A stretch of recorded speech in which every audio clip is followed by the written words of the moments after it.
Hello friends, मैं प्रभा ठाकुर। आप सभी को मेरी राम राम।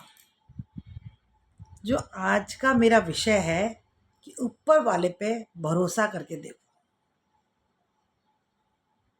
बहुत अच्छी चर्चा है और आशा है आपको पसंद आएगी।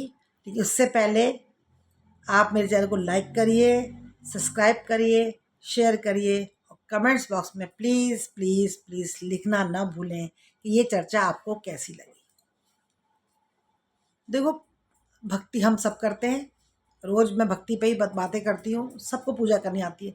लेकिन क्या होता है कि हम परमात्मा पे सोचते हैं कि वो हम पे पता नहीं हमारी भक्ति उन तक पहुँच रही है कि नहीं पहुँच रही है। हम डेली पूजा कर रहे हैं तो क्या इसका फल हमें मिलेगा या नहीं मिलेगा।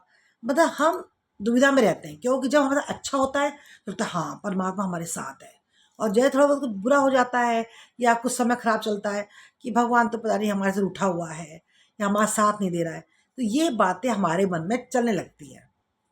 लेकिन हम ये भूल जाते हैं कि परमात्मा तो हमेशा हमारे साथ है। वो अपनी पहचान ही कराते हैं हमें सुख और दुख दे करके। हमारी परीक्षा ही लेते हैं वो हमारी सुख और दुख दे करके। हम उसमें कितने खरे उतरते हैं ये हमारे ऊपर है। कि आप एक चीज़ भरोसा कर लो तो करे रहो ना, उस भरोसे को तोड़ते क्यों हो। आपने भरोसा कर लिया परमात्मा है, आप परमात्मा को मानते हो, परमात्मा आपके सब कुछ हैं। आप अपने चार दोस्त बनाओगे, आप रिश्तेदार बनाओगे, लेकिन सबसे सच्चा मित्र, सच्चा रिश्तेदार जो अपना होगा वो सिर्फ परमात्मा होगा। चाहे उसमें कृष्ण जी हो, चाहे उसमें राम हो, चाहे गणेश जी हो, चाहे आपके कोई इष्ट हो, जो भी कुछ हो, आपके शिव शंकर हो, माने जिसको भी आप अपना परमात्मा मानते हैं। परमात्मा तो एक ही है, लेकिन जिस रूप में मानते हैं उस पर भरोसा तो आप जब जन्म लें और जब आपके दिमाग में ये बात बैठ जाए कि परमात्मा कोई है, तो लास्ट तक जब तक आप धरती पर रहें तो आप उन पे से भरोसा ना छोड़ें, क्योंकि वो हमेशा आपके आसपास है। आपको ऐसी बात समझ में नहीं आएगी। देखो, मैं एक छोटी सी एक वार्ता बताती हूँ और बिल्कुल सच्ची घटना है कि कुंभ का मेला लगा था। तो कुंभ के मेले में साधु लोग जो होते हैं वो वहाँ पे सब इकट्ठे होते हैं। तो उनमें से एक साधु जो थे वो जब कोई उनकी अवस्था 8 या 9 साल की रही होगी तब से वो अपने पास एक ठाकुर जी रखा करते थे, और ठाकुर जी उनके झोले में हमेशा रहते ही थे। मतलब उनके साथ जहाँ जाते जहाँ रहते वो उनके साथ ही रहते थे। और अब वो हो गए थे कम से कम 60 साल के, और उनके साथ ठाकुर जी अब तक थे। माने दिन रात समझ लो, और उन्हीं के भरोसे उनकी गाड़ी चलती थी। वो उनसे बातें करते, अकेले में थे तो उनसे बातें क्या करते थे, मतलब करते। और कुछ भी दिल की बात, तू खाएगा, तू पहनेगा, हम अब वहाँ चल रहे हैं, आज हम अपने मित्र के पास जा रहे हैं, आज हम उस सत्संग में जा रहे हैं। माने वो ऐसे बात करते थे जैसे कि वो उनकी सुन रहे हैं। और सुनते थे, वो हमें नहीं दिखता लेकिन वो सुनते थे। उन्हें पूरा भरोसा था अपने परमात्मा पे, अपने ठाकुर जी पर पूरा भरोसा था कि ये मेरे साथ हैं तो मेरा जीवन आराम से कट जाएगा।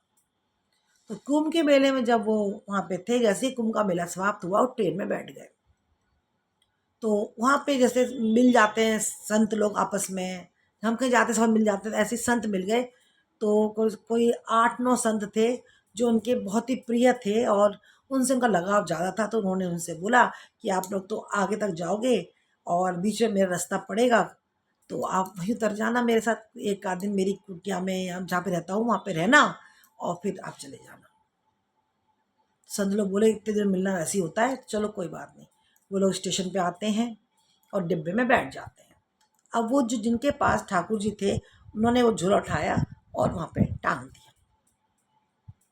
अब वो सब वार्तालाप करते करते करते आपका वो स्टेशन आ गया और वो लोग उस स्टेशन पे सब उतर गए और झूला टंगा रह गया। अब वो लोग रास्ते भर अपना जाप करते हुए परमात्मा की चर्चा करते हुए उनके आश्रम में पहुँचे। तो का अब भोजन पानी की व्यवस्था हुई। जैसे ही वो पाने बैठे, तो क्योंकि वो हमेशा उनकी आज मित्र मिल गए थे तो इतना दिमाग में रहा नहीं, वो ठाकुर जी की याद आई। अब तो वो कहने लगे मेरे ठाकुर जी तो गाड़ी में रह गए। उन्हें याद आया जैसे ही वो एकदम तड़प गए, रोने लगे बुरी तरीके से, ये ऐसे परेशान से हो गए। तो सब बोले कि चलो चलो चलो। एक बोला कि वो वहाँ के स्टेशन मास्टर मेरे मित्र हैं, चलो हम चलते हैं सब जल्दी से और वहाँ पे देखते हैं कि आपका सामान मतलब ठाकुर जी कहाँ तक पहुँचे। वो सब खाना पीना वहीं छोड़ करके वापिस रिक्शा करके और स्टेशन आते हैं, और स्टेशन मास्टर को आके सारी बात बोलते हैं कि वो गाड़ी कहाँ गई और कितनी दूर पहुंची होगी, अब इसके बाद का स्टेशन कौन सा होगा अगला। तो आप क्या हमारी से मतलब बात वहाँ तक अगले स्टेशन मास्टर तक पहुंचा सकते हैं कि जहाँ पे हमारे ये गाड़ी जग गई है। तो वो कहते हैं आप कौन सी गाड़ी की बात कर रहे हो, तो बोले ये वाली गाड़ी जो चलती है। तो बोले वो गाड़ी तो सामने वो 3 नंबर प्लेटफॉर्म पर खड़ी हुई है। तो बोले कि वहीं से तो हम उतरे थे, वो सोचे हम तो वहीं से उतरे थे कि वो गाड़ी अब तक गई नहीं, कि नहीं पता नहीं, पायलट से लेके कौन से पोला पायलट होते हैं वो सब ने आके गाड़ी की जांच कर ली है, पर सामने ये नहीं आ रहा गाड़ी में खराबी क्या हुई है। और गाड़ी बिल्कुल सरकने का नाम नहीं रही है। कम से कम 3-4 घंटे होने को आ गए हैं गाड़ी में, और 3-4 घंटे उन्हें लग गए थे घर पहुंच के खाना पीना तैयारी करने में, उतना टाइम यहाँ लग गया इन्होंने। माने कुल मिलाकर के ये हुआ कि गाड़ी टस से मस नहीं हो रही है। लोको पायलट से लेके दुनिया भर के सब बुला लिए, लेकिन गाड़ी हिल नहीं रही है। अब वो संत बोले अभी हिलेगी गाड़ी अब आपकी। भगे भगे तुरंत 3 नंबर प्लेटफॉर्म पे गए, और जैसे अपने कोच में जिस डिब्बे में बैठे थे वहाँ गए, वो झोला वहीं टंगा हुआ था। बस झोले से गले लिपट के इतना रोए, अरे ठाकुर जी क्षमा करो, ज़िंदगी में पहली बार ऐसा अपराध हुआ मुझसे, और मुझे पता था। मैं तो चलो आपको भूल जाऊँ, आप मुझे कैसे भूलते। आप तो यहीं रुके रुके रहे ना, गाड़ी चली नहीं, मतलब ट्रेन चली नहीं। जैसे ही झोला उठा के और अपने ठाकुर जी को गले लगा के वो स्टेशन पे पैर रखा ही है, और एकदम हो गया कि गाड़ी स्टार्ट हो गई। तो छोटी सी बात है, अब बहुत बड़ी बात है। इतनी सी भक्ति और इतनी शक्ति। भाई वो महात्मा जी उनको लेके आए, सब इतने मुस्कुराए और कहने लगे कि भाई देखो, भक्ति हो तो ऐसी हो। अगर आपने प्रभु के पास एक बार प्यार से चले जाओ तो फिर वो उनका हाथ छोड़ते नहीं है वो आसानी से। उनके पास आप उनकी नज़र में आ जाओ एक बार, फिर तो आपके दुख और सुख वो अपना लेते हैं, और वो आपका हाथ पकड़ के रखते हैं, वो आपको छोड़ते नहीं है। ये आप अजमाई हुई बात है, मेरी भी अजमाई हुई बात है। सब जय कृष्णा कृष्णा करते करते अपने अपने घर को चले गए।